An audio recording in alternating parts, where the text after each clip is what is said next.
Good morning dear student.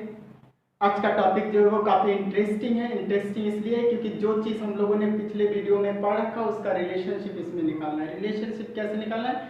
Normality और molarity के बीच में क्या क्या रिलेशनशिप है। तो आइए हेडिंग डाल देते हैं, relationship between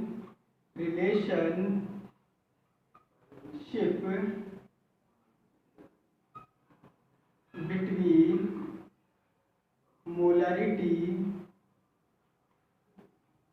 and normality. Okay dear student, molarity और नॉर्मलिटी में क्या रिलेशन है? मोलारिटी को हम लोगों ने पढ़ लिया था, नॉर्मलिटी को भी हम लोगों ने देख लिया था। ठीक है, तो यहाँ पे मोलारिटी और नॉर्मलिटी का जब रिलेशन निकालते हैं तो हमारे पास आता है formula molarity into molecular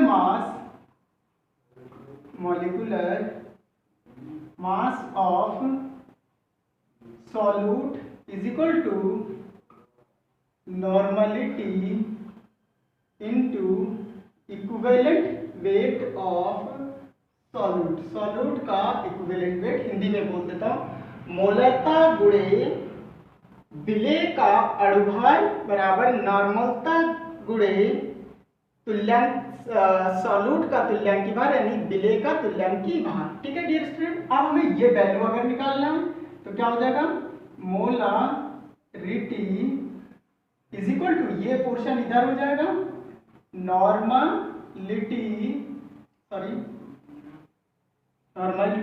into equivalent weight of solute यानी विलेय का तुल्यांकी भार बटे में टोटल, ये पोर्शन इधर आ जाएगा क्योंकि यहाँ मल्टीप्लाई है, इज इक्वल टू के बाद जाएगा, ये डिवाइड कर देगा, ये हो जाएगा आपका मॉलिक्यूलर मास ऑफ सॉल्यूट यानी विलेय का अणुभार।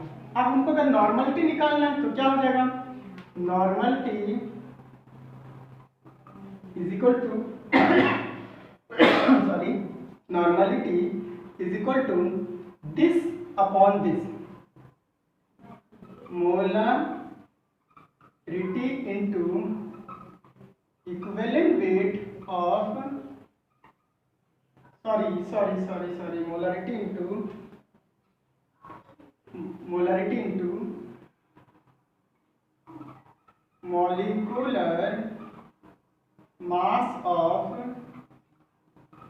सॉल्यूट अपॉन में नॉर्मलिटी चूंकि निकाल ले, यहाँ पे मल्टीप्लाई है, इधर आएगा डिवाइड कर देगा, इस पोर्शन को मैंने इधर लिखा, ये हो जाएगा इक्विवेलेंट वेट ऑफ सॉल्यूट।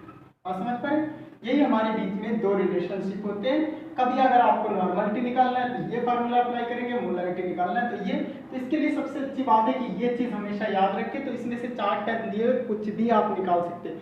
अगर किसी सॉल्यूट का तुल्यांकी भार निकालना है तब भी निकाल सकते हैं। अगर नॉर्मलता दे रखा है, उसका मोलरता दे रखा है, मॉलिक्यूलर मास दे रखा है तब भी निकाल, मॉलिक्यूलर मास निकालना है और ये टर्म दे रखा है, तीनों तो निकाल सकते हैं। अगर ये निकालना है तो ये टर्म दे रखा है तो निकाल सकते हैं। ऊपर वाले को याद रखिए, ये चीज़ ऑटोमेटिकली आप बना लेंगे और इसको अरेंज कर लेंगे। ठीक है, यही रिलेशन आपके नॉर्मलिटी और मोलारिटी में होता है। यहाँ पे भी मोलारिटी है नॉर्मलिटी, यहाँ पे नॉर्मलिटी मोलारिटी है, तो ये एक रिलेशन क्रिएट कर रहा है। ठीक है, ओके।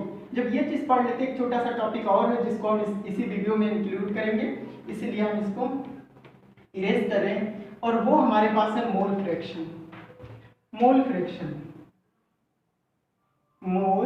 फ्रैक्शन जिसको हिंदी में मोल प्रभास लिखा हुआ है। क्या लिखा हुआ है? मोल प्रभास। मोल प्रभास क्या होता है? एक बिलियन में किसी घटक का मतलब कोई कंपोनेंट विशेष का जो मोल होता है, प्रभास होता है, उस घटक के मोलों की संख्या तथा टोटल बिलियन में उपस्थित जितने भी मोल्स होंगे उनके अनुपात के बराबर होता है। तो ये चीज कहाँ निकालते हैं? लिक्विड टाइप के जो आपके द्रव विलयन होते हैं, लिक्विड सोल्यूशन होते हैं, उसमें हम लोग जनरली मोल फ्रैक्शन से कंसंट्रेशन निकालते हैं किसी पर्टिकुलर कंपोनेंट का। पर्टिकुलर दो कंपोनेंट अगर मिला हुआ है लिक्विड लिक्विड फॉर्म में, तो दोनों में से अलग अलग कंसंट्रेशन अगर निकालना है तो हम इसी का यूज करेंगे, ठीक है। लिक्विड लिक्विड सोल्यूशन के लिए हम ये चीज करेंगे, क्योंकि सोल्यूशन का चैप्टर पर कंसंट्रेशन टर्म से रिलेटेड है, ये बात भी जान लें। क्योंकि लास्ट वीडियोस में हम लोग molarity, normality, mass fraction, volume, mass percentage, volume percentage, इन सब के बारे में पढ़ते हुए आ रहे हैं, और ये हमारा फाइनल इसका है आई थिंक आपके सिलेबस का, मोल फ्रैक्शन। और मोल फ्रैक्शन किसके लिए यूज करते हैं? जब लिक्विड लिक्विड सॉल्यूशन होंगे, यानी लिक्विड सॉल्यूट भी होंगे, लिक्विड सॉल्वेंट भी होंगे, दोनों को मिक्स करेंगे। जनरली वहां के लिए, वहां किसी पर्टिकुलर कंपोनेंट का अगर कंसंट्रेशन, सांद्रता हमें निकालनी है, तो हम मोल फ्रैक्शन का यूज करेंगे, ठीक है। तो मोल फ्रैक्शन क्या होता है? The moles fraction of a particular, इसका जो डिफिनीशन होता है, मोल fraction of a particular component in a solution is the ratio, in a solution is the ratio of the number of moles of that component to the total number of the moles present in the solution. Okay dear student, अगर इसकी definition अगर लिखना चाहें तो मैं definition लिख दे रहा हूं ताकि आप इसी को याद रखिए, और जनरली छोटा सा एक फार्मूला है, उस फार्मूले को करेंगे। तो उस डिफिनीशन को हम लिखने जा रहे हैं। ये क्या होता है? Mole fraction, the mole fraction of a particular component, the mole fraction of a particular component in the solution is the ratio of, in the solution is the ratio of, in the solution is the ratio of moles of, ratio of the number of moles of that component to the total number of the number of the moles of all the component present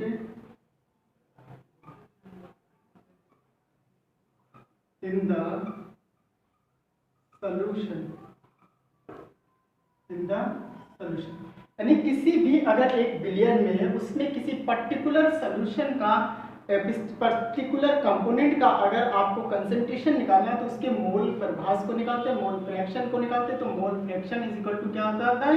किसी particular component का mole upon total number of moles present in the solution. उस बिलियन में total number of moles कितने हैं, उससे हम divide कर देते किसी पर्टिकुलर कंपोनेंट के मोल को, ठीक है। तो अगर इसके मैथमेटिकली देखें तो हमारे पास होता mole fraction of component, mole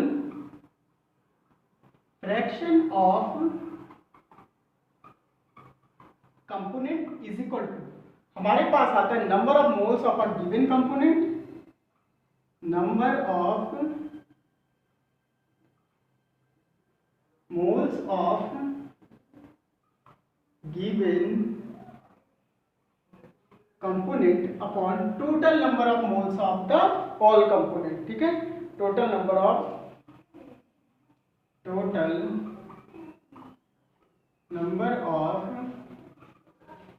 moles of the solution लिख लीजिए, काम चल जाएगा, या इन सॉल्यूशन, ओके। तो number of moles in the solution लिखिए, बेटर होगा सबसे, इन द सॉल्यूशन बेटर होगा। Number of moles in the solution, ठीक है। सॉल्यूशन में कितने मोल्स हैं। अब इसको समझने के लिए सबसे पहले आ जाते हैं कि कोई एग्जांपल लेते हैं। Suppose Na moles of component A and Nb moles of component B। दो तरीके का कंपोनेंट है A और B, और इन दोनों को मिलाकर के हमने क्या बनाया? सॉल्यूशन तैयार किया, ठीक है। एक सोल्यूशन है जिसमें आपके दो तरीके का कंपोनेंट है, लिक्विड ए है, लिक्विड बी है, ये मिल करके एक सोल्यूशन आपका तैयार हुआ, ठीक है। यानी a plus b goes to a b, और ये आपका क्या हुआ, सोल्यूशन हुआ। ये भी आपका लिक्विड स्टेट में है, ये भी आपका लिक्विड स्टेट में है, बात समझ पा रहे हैं। और दोनों को मिक्स करके हमने क्या बनाया, सोल्यूशन तैयार किया। तो इस सोल्यूशन में इसके मोल कितने होंगे, इसके मोल कितने होंगे, ये अलग अलग निकालना। तो ये हो गया पर्टिकुलर कंपोनेंट, चाहे इसके लिए ये पर्टिकुलर कंपोनेंट। तो मान लेते हैं कि ए के जो मोलों की संख्या है, कंपोनेंट ए की जो मोलों की संख्या है वो Na है, और कंपोनेंट बी की जो मोलों की संख्या है वो Nb है। अब हम यहाँ पे लिखेंगे मोल फ्रैक्शन ऑफ कंपोनेंट। तो मोल फ्रैक्शन ऑफ ए, यहाँ पे क्या लिखेंगे, मोल फ्रैक्शन ऑफ कंपोनेंट ए। तो कंपोनेंट ए जो आपको निकालना है तो उसके लिए लिखेंगे एक्स ए। एक्स क्या है, यहाँ पे मोल को रिप्रेजेंट करता है।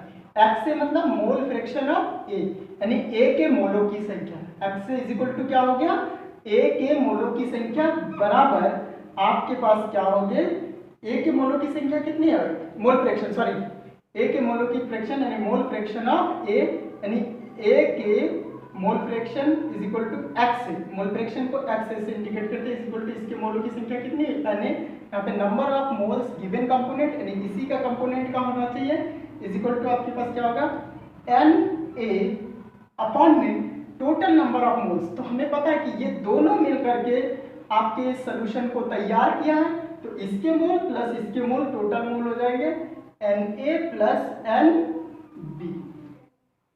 बात समझ पा रहे हैं।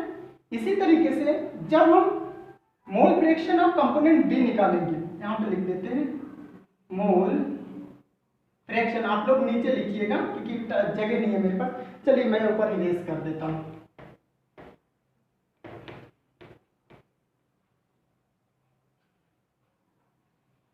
इस टर्म को यहां लिखते हैं, मोल फ्रैक्शन ऑफ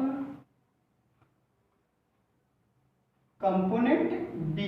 तो कंपोनेंट बी के लिए एक्स बी लिख लीजिए, एक्स बी, ये मोल फ्रैक्शन हो गया किसके, बी के mole fraction is equal to, यानी बी के mole fraction is equal to क्या हो जाएगा, इसको हम ऊपर लिखेंगे एक्स, सॉरी इसके मोलों की संख्या कितना लिखा था, एन बी, एन बी बटे टोटल मोलों की संख्या n A plus n B, n A plus n B, ठीक है।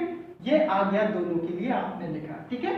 तो इसके बाद जब हमारे पास इस चीज को फाइंड कर लेते हैं, एक चीज और माइंड में रखिएगा कि कोई भी सोल्यूशन, लिक्विड लिक्विड सोल्यूशन है, उसमें दोनों का जो मोल फ्रैक्शन होता है, यानी x a plus x b, mole fraction of a के मोल फ्रैक्शन मोल प्रभास और बी के मोल प्रभास हमेशा 1 के बराबर होता है। किसके बराबर आएंगे, 1 के बराबर आएंगे।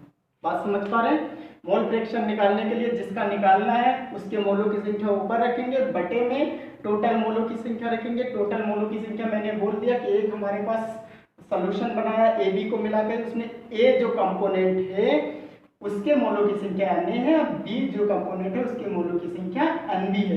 तो मोल फ्रैक्शन ऑफ कंपोनेंट ए के लिए निकालने तो एक्स ए से हम लिख देंगे, बार बार ये स्टेटमेंट नहीं लिखेंगे, ये पहले वाले के। इसके बाद जब फार्मूले में अप्लाई करेंगे तो सीधे एक्स से आप लिखेंगे इज इक्वल टू ये फार्मूला लिखेंगे Na, यानी ये चीज हो जाएगा, इसके मोलों की संख्या मोल प्रभास निकाल ले, और बटे में टोटल, तो टोटल इन दोनों को ऐड करके लिखेंगे। वही चीज बी के लिए निकालेंगे तो एक्स बी और Nb ऊपर और Nb नीचे आपके हो जाएगी, ठीक है।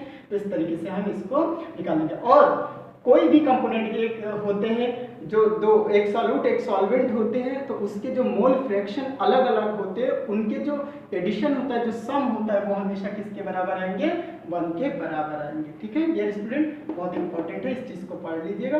फिर नेक्स्ट टॉपिक अगले दिन स्टार्ट करते हैं। Okay, thank you, all the best.